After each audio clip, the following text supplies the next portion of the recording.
The call came on a Tuesday afternoon in late October, when the first snow of the season was just beginning to dust the Rockies outside my Calgary window. My son's voice was electric, with something I hadn't heard in years. "Dad, I'm getting engaged. Her name is Paige Holloway. I want you to be the first to know." The moment those two words left his mouth, the coffee mug in my hand felt suddenly weightless. Paige Holloway. That name didn't belong to a stranger. It belonged to a carefully constructed nightmare. I had spent 6 years trying to forget a woman who had walked out of my life with $180,000 of my retirement savings and left nothing behind but a pile of worthless documents and a hollow where my trust used to be. And now she was circling back. Not for me this time, for my son. My son had no idea what he was about to marry. As I listened to him talk about how brilliant she was, how driven, how she just got him in ways nobody else ever had, one question settled over me like the cold coming down from the mountains.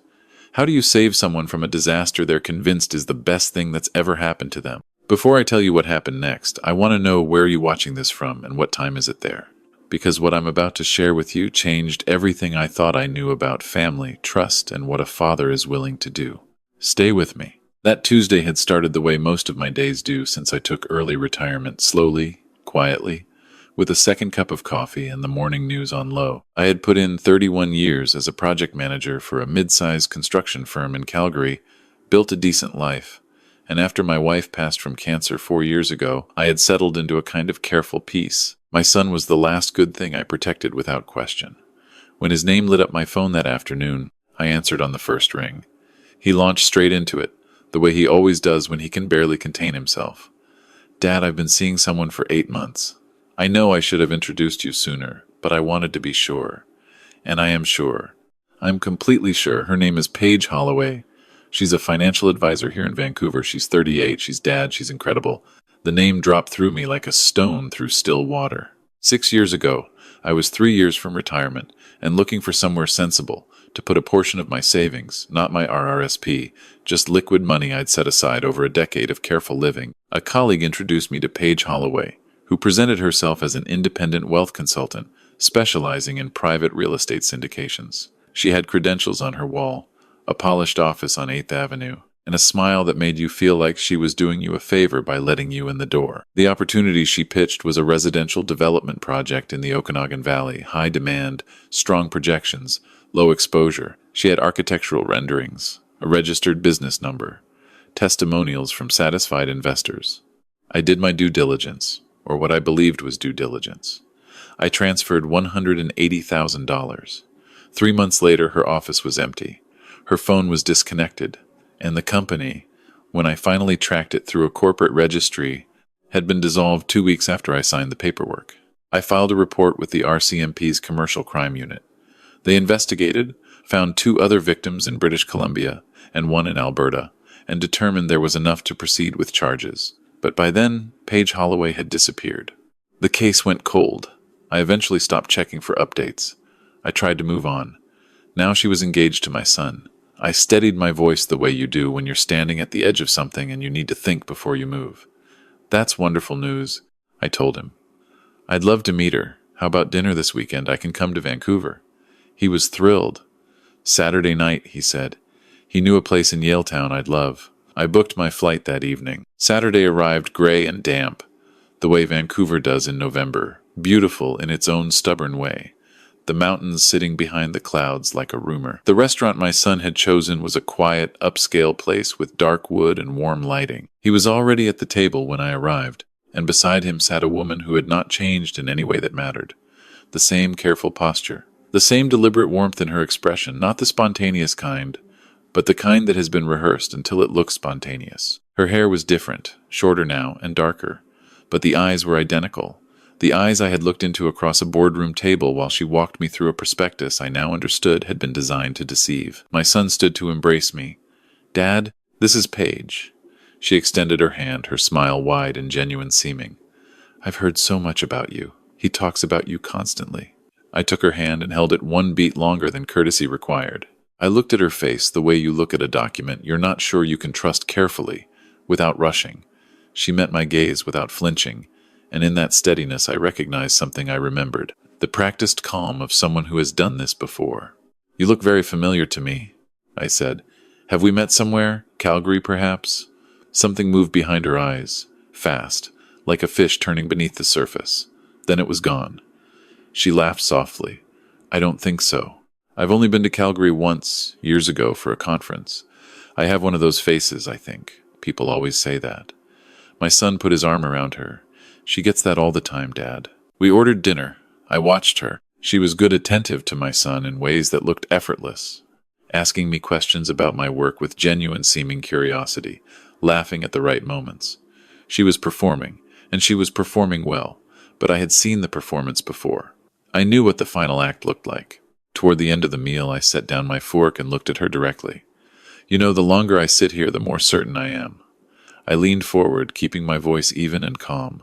I believe we've met Paige, in Calgary, about 6 years ago. On 8th Avenue, the color left her face in a single visible wave. Her wine glass tilted slightly before she caught it. For 3 full seconds, the mask was simply gone.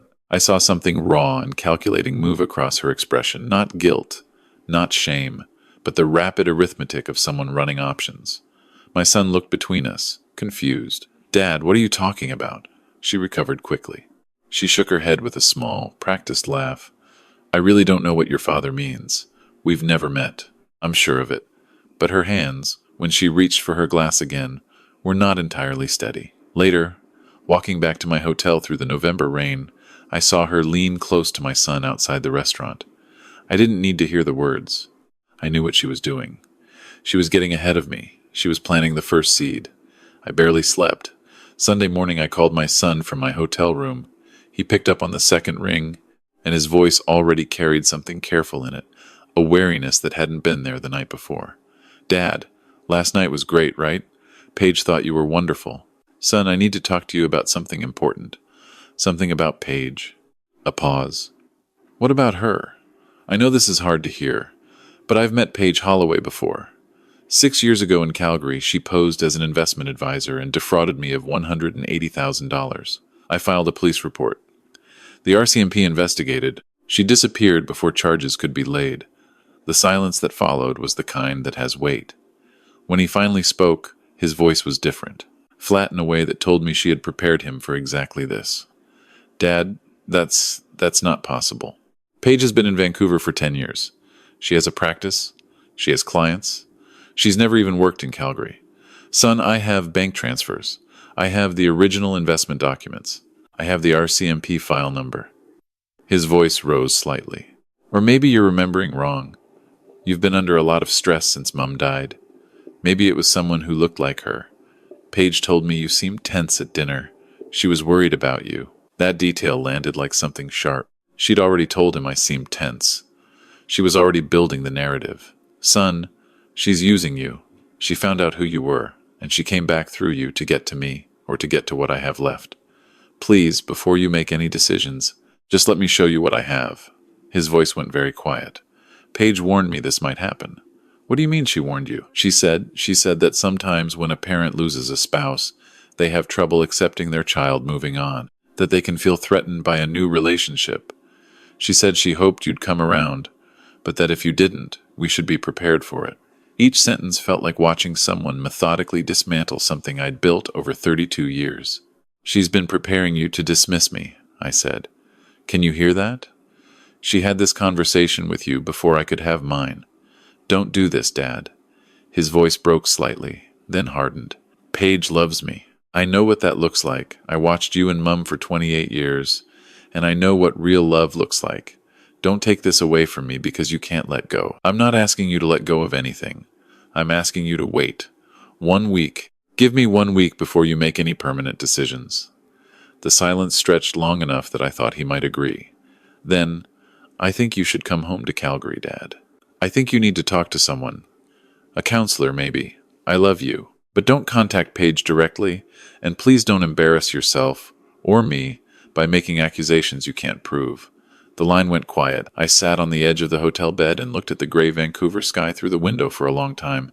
My son, who I had coached through a broken collarbone and a broken heart and the loss of his mother, had just told me I needed a counselor. And somewhere across this city, the woman who had emptied my retirement account was probably already on the phone with him, reassuring him, drawing him closer.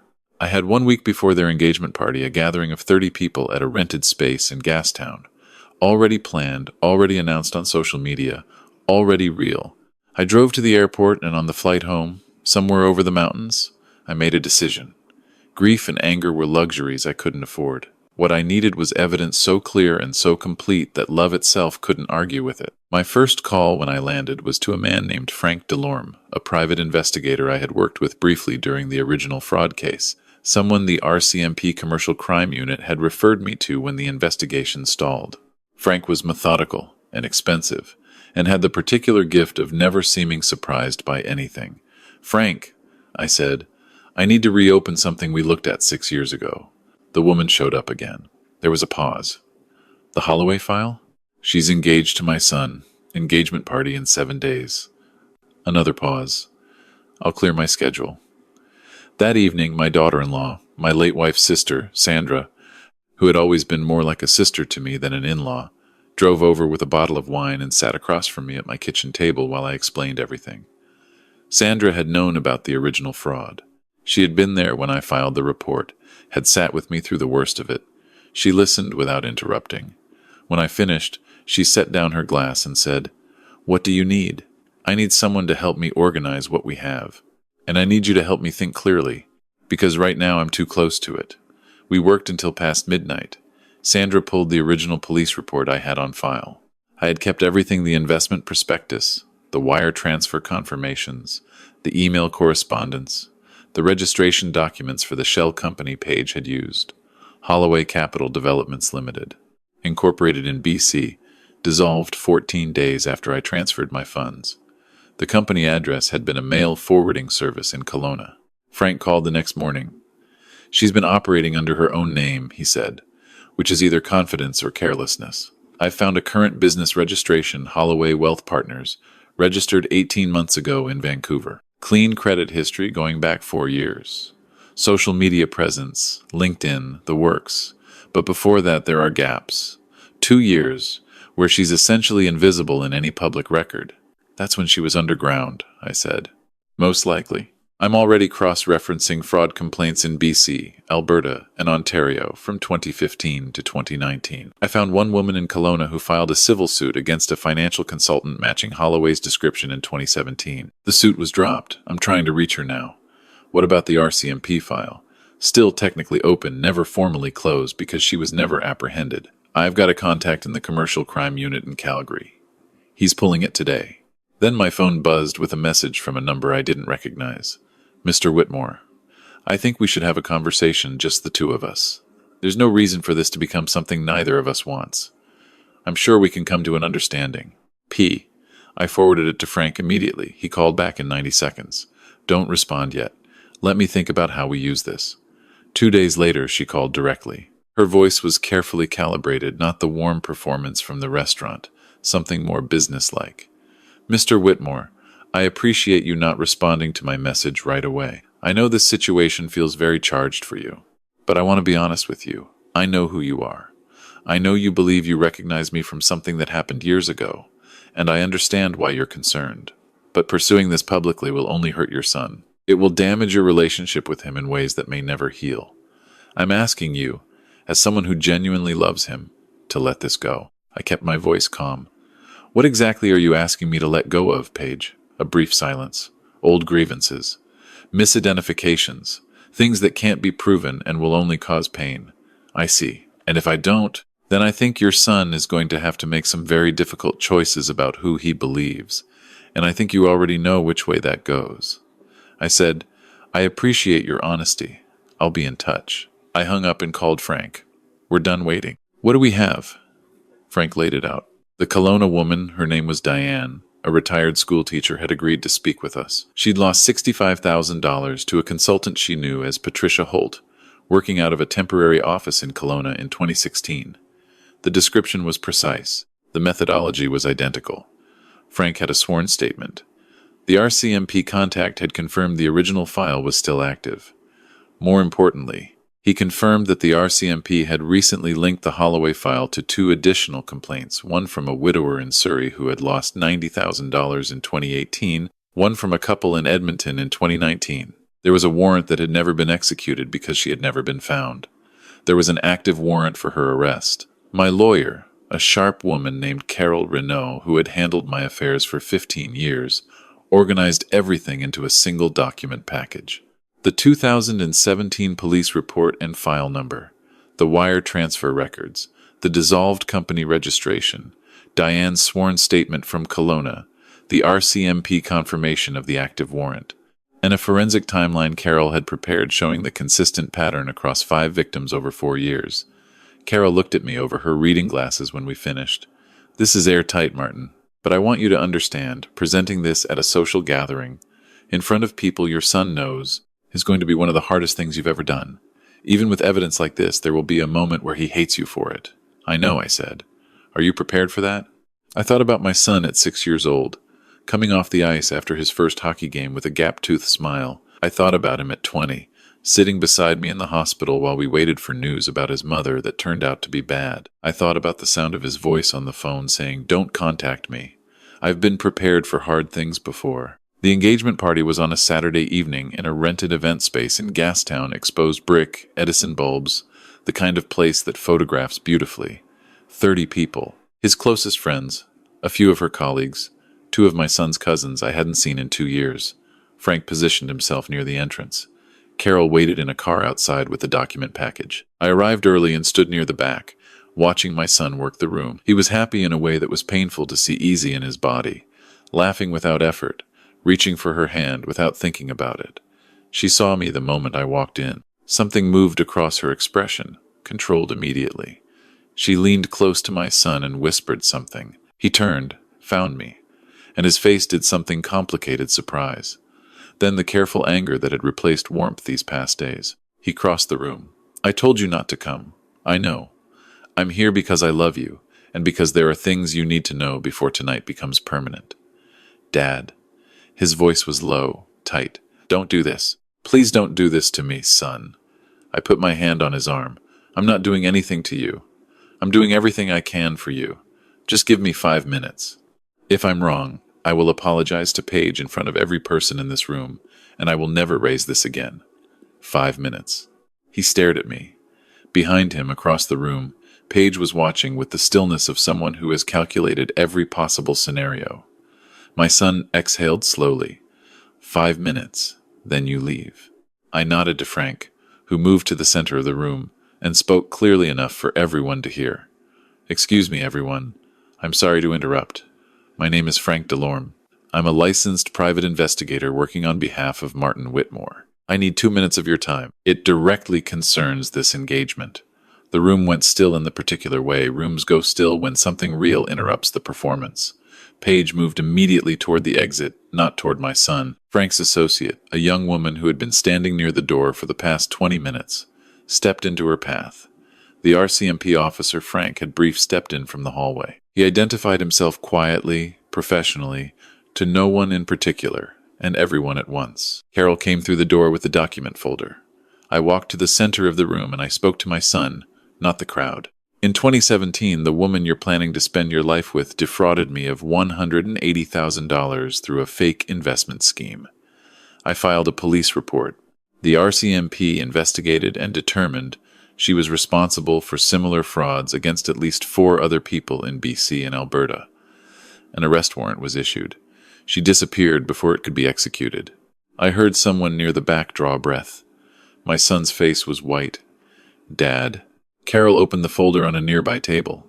The RCMP file number, the original wire transfer, a sworn statement from a retired teacher in Kelowna who lost $65,000 to the same woman under a different name. The active warrant, confirmed in writing 3 days ago. My son walked to the table slowly, as though the floor had become uncertain beneath him. Paige had stopped moving toward the door. She stood very still, and in that stillness, something had changed. The warmth was entirely gone. What remained was something harder and colder, and when she spoke, her voice had shed every carefully cultivated note of softness. "You have no idea what you've just done," she said. and she was looking at me, not my son. The RCMP officer stepped forward. What happened in the next few minutes was practical and not dramatic paperwork, quiet instructions, the soft sound of a door closing behind people doing their jobs. My son's friends stood without knowing what to do with their champagne glasses. His cousin from Edmonton put her hand on her husband's arm. Someone near the back began to cry softly, though I couldn't tell who. My son stood at the table for a long time, reading. I didn't touch him. I didn't speak. I let the paper say what I hadn't been able to say in words he could hear. When he finally looked up, his eyes were red. How long have you known? I recognized her the moment I saw her. 6 years disappeared the instant she walked into that restaurant. And you didn't tell me at dinner? I told you the next morning. You told me to see a counselor. He flinched. Something crossed his face that I recognized the particular shame of having defended the wrong person at someone else's expense. He sat down on the edge of a nearby chair. His friends gave him space. The room had mostly emptied now, quietly. The way Canadians do when something private has become public without fuss, with dignity, leaving room for the people involved to do what needs doing. I pulled a chair close and sat beside him.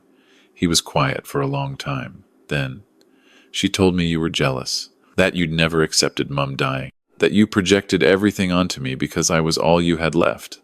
I nodded. She did her research. How do people get like that?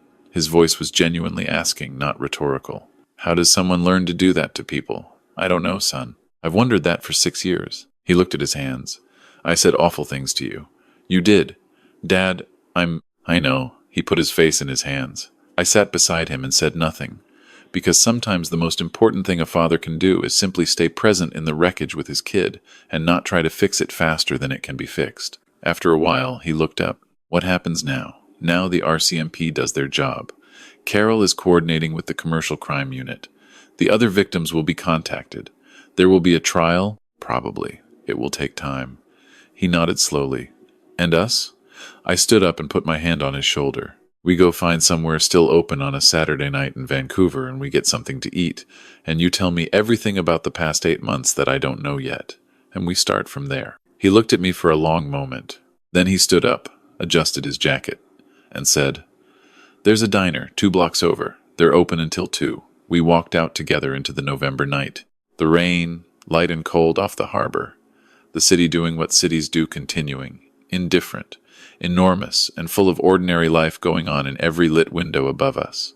In the months that followed, the legal process moved with the particular slowness of justice doing its work properly. Paige Holloway was charged with 4 counts of fraud over $5,000, 1 count of identity fraud, and 1 count of criminal breach of trust. 2 additional victims came forward during the pre-trial period, a widow from Nanaimo and a recently retired physician from North Vancouver, bringing the total losses across all victims to just over $480,000. Her lawyer entered a not guilty plea, but the evidence accumulated against her over 5 years was not something a courtroom could redirect or reframe. She received a sentence of 7 years in a federal institution, with no possibility of parole for 3.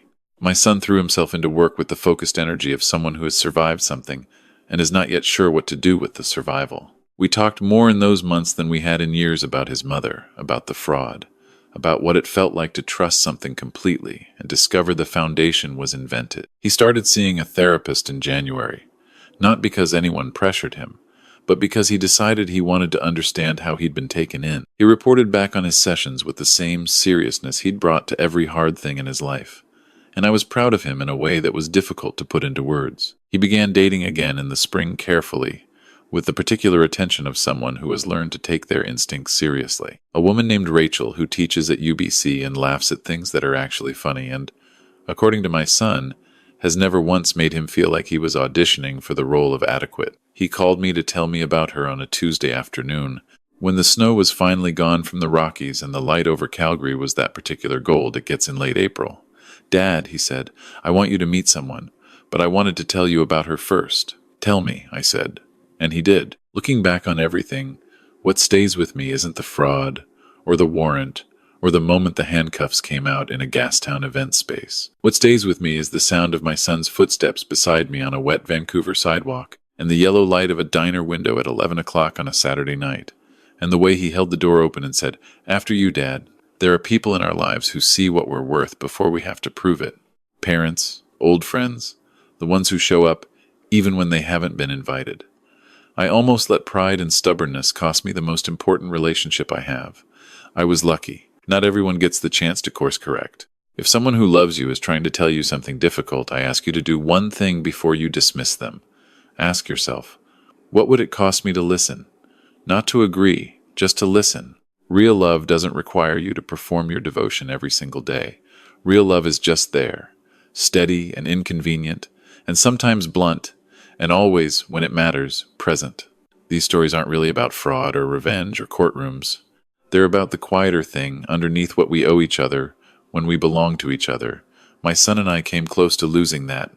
We didn't, and for that I am grateful in ways I don't have language for. If this story meant something to you, leave a comment, tell me where you're watching from. And if you know someone who might need to hear it, share it with them. We put these stories out because somewhere, someone is standing exactly where my son was standing, and they need to know there's another side to reach. Take care of your people, and let your people take care of you.